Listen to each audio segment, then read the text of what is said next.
안녕하세요. 이번 시간에는 노르웨이 화폐에 대해서 알아보겠습니다.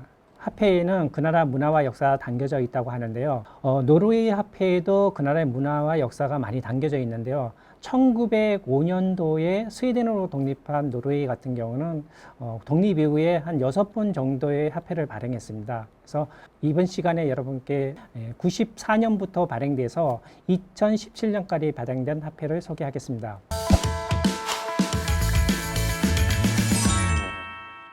먼저 노르웨이는 지폐는 5종이 발행되고 있고요. 주화는 4종이 발행되고 있습니다.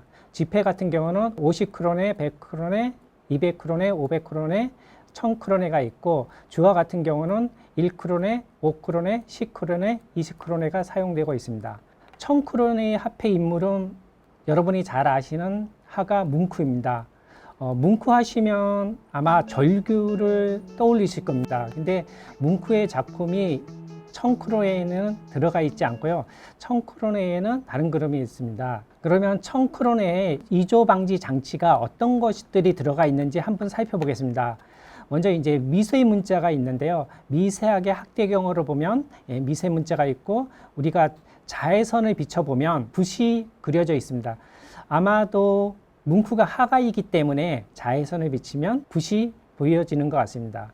그리고 이제 그 어깨 부분은 이제 요판 인쇄라 그래서 손으로 만져보면 오돌토돌한 느낌이 나면 진짜고 밋밋한 느낌이 나면은 가짜로 보시면 되겠습니다. 1000크론의 화폐에 들어가 있는 그림은 멜랑콜리라는 작품입니다. 우리가 보통 멜랑콜리 하면 이제 우울감, 우울증 이런 부분을 많이 얘기하는데요. 이 작품은 뭉크가 1894년에 그린 작품으로서 그 해변가에서 두 여인이 그 산책을 하는 모습이 있고, 그것을 바라보는 그 한 남자가 있는데, 이 남자가 어쩌면 뭉크의 자아상이라고 볼 수 있습니다. 사실 뭉크 같은 경우는 삶 자체가 그렇게 평탄하지는 못했습니다. 아버지는 군의관이었고 어머니는 있었지만 뭉크가 5살 때 돌아가셨고, 그 다음에 사실 뭉크가 그러니까 5 형제 중에서 둘째로 태어났는데, 바로 위에 누나도 뭉크가 어렸을 때 그 폐결핵으로 죽었습니다. 그러다 보니까 자연스럽게 우울한 그런 부분이 많이 있었는지 몰라도 그 몰랭콜리라는 작품으로 통해서 본인의 어떤 우울함을 표현한 것 같습니다. 뒷면 작품 같은 경우는 뭉크의 태양이라는 작품입니다. 이 작품은 오슬로 대학교 벽면에 벽화로 그려진 그림이고요. 뭉크 미술관에는 뭉크가 유사하게 그린 그 태양이라는 습작품이 여러 종류가 있습니다. 그래서 뭉크의 태양은 한 작품이 아니라 여러 작품이 있다고 보시면 되겠습니다. 노르웨이 화폐 중에 그 1000크론 같은 경우에 이제 뭉크의 작품이 소개되고 있는데요. 지금 이제 예술가, 문학가 많은 부분이 있지만 뭉크 같은 경우는 왜 이제 1000크론에 들어가 있느냐 이렇게 의문도 많이 가는데, 어쩌면 이런 부분도 있는 것 같습니다. 뭉크는 그 독신으로 82세까지 살다가 이제 사망을 했는데요. 그동안 뭉크의 많은 작품들이 있지만 그걸 유언으로 기증을 했습니다. 그래서 노르웨이 가면 이제 뭉크 기념관이 있는데, 뭉크 기념관은 뭉크가 사망한 100주년이 되는 1963년도에 뭉크 기념관이 만들어졌습니다. 그래서 뭉크 기념관에는 보면 이제 그동안 뭉크가 만들었던 해화 1000여 점, 그 다음에 수채화 1500점, 그 다음에 판화 18,000점, 그 다음에 조가, 그 다음에 이제 뭉크가 그동안 이제 가족들이랑 사용했던 편지라든지 인쇄물, 각종 연구 서적, 작업 노트. 그래서 그 우리 대표적인 그 절규나 마돈나도 이 뭉크 미술관에 소개되고 있습니다. 그래서 아마 여러분께서 노르웨이 가신다면은 아마도 가장 먼저 아니면 가장 많이 찾는 곳이 뭉크 미술관이 되지 않나 싶습니다. 그래서 노르웨이에서는 사후이지만 국가를 위해서 본인 작품을 기증하고 이런 부분이 참고돼서 가장 최고액거리인 1000크론에 소개되지 않았나 싶습니다. 그 다음에 이제 그 500크론입니다. 500크론은 이제 은세트라는 노르웨이 소설가가 소개되고 있습니다.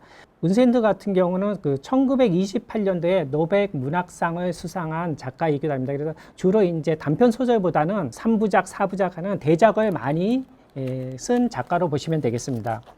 그다음에 이제 이베크론에는 물리학자이면서 천문학자인 비르켈란이 소개되고 있습니다. 비르켈란 같은 경우는 이제 공기 중의 질소를 고정하는 방법을 발명하기도 했고요. 그다음에 이제 노르웨이 같은 경우는 이제 오로라가 많기 때문에 오로라 연구를 많이 한 인물이기도 합니다. 이베크로네 같은 경우는 이제 두 종류가 발행됐습니다. 1994년도에 발행되고 2003년도에 발행된데요. 그 차이는 이조 방지 장치로서 홀로그램이 추가된 걸 볼 수 있습니다. 그래서 기존에는 이제 홀로그램이 없다가 2003년도에 발행된 새로운 건종에는 이제 홀로그램이 추가됐습니다. 다음은 이제 베크로네입니다. 베크로네도 이제 여성이 소개되고 있는데요. 소프라노 가수 플락스타가 소개되고 있습니다. 이 베크로네도 1995년도에 발행됐고, 그 다음에 2003년도에 발행됐는데요. 이 베크로네 마찬가지로 홀로그램이 없다가 홀로그램이 추가된 걸 볼 수 있습니다. 마지막으로 오시크로네입니다. 오시크로네는 는센이 소개되고 있는데, 는센은 노르웨이의 민속학자이면서 작가입니다. 그래서 노르웨이의 민단지라든지 노르웨이의 뭐 여러 어떤 시골의 모습을 많이 글로 쓴 작가이기도 합니다. 그래서 오시크로네 같은 경우는 소액이다 보니까 추가로 홀로그램이 들어가 있는 건 발행 안 하고 마지막 사용할 때까지 이 한 종만 사용을 했습니다.